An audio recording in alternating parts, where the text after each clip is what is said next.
परीक्षा नज़दीक आने पर बच्चों को सबसे बड़ी टेंशन होती है कि इतने कम समय में कैसे पढ़े।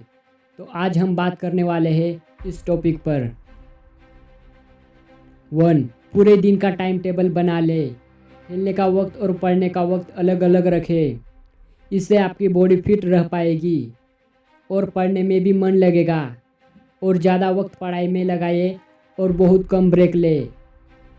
2. सबसे पहले पुराने पेपर और सिलेबस देखें। थोड़ा रिसर्च करें।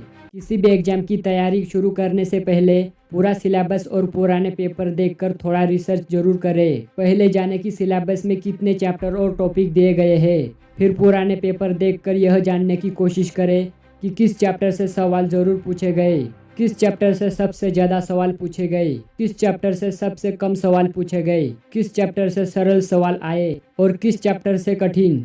इस पूरी एनालिसिस के बाद आपको समझ आ जाएगा कि कौन सा चैप्टर और कौन सा टॉपिक एग्ज़ाम के लिए सबसे ज़्यादा महत्वपूर्ण है। 3.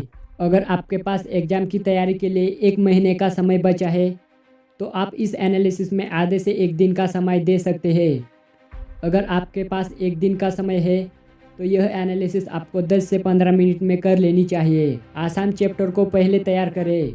कुछ लोग पहले कठिन चैप्टर को पहले पढ़ने लगते हैं। उनका तर्क होता है कि आसान चैप्टर में ज़्यादा कुछ करना नहीं होगा और उनको बाद में आसानी से पढ़ा जा सकता है। बहुत बार ऐसा होता है कि लोग कठिन चैप्टर में ही फंसे रह जाते हैं और उन चैप्टर में बहुत ज़्यादा समय लगा देते हैं। इस चक्कर में आसान चैप्टर भी नहीं तैयार हो पाते, इसलिए कठिन चैप्टर को बाद में पढ़ना चाहिए। मान लीजिए कि आपको 3 चैप्टर की तैयारी करनी है और तीनों ही आपके लिए आसान है, तो सबसे पहले उस चैप्टर की तैयारी करें जिससे एग्जाम में सबसे ज़्यादा क्वेश्चन पूछे जाते हैं। 4.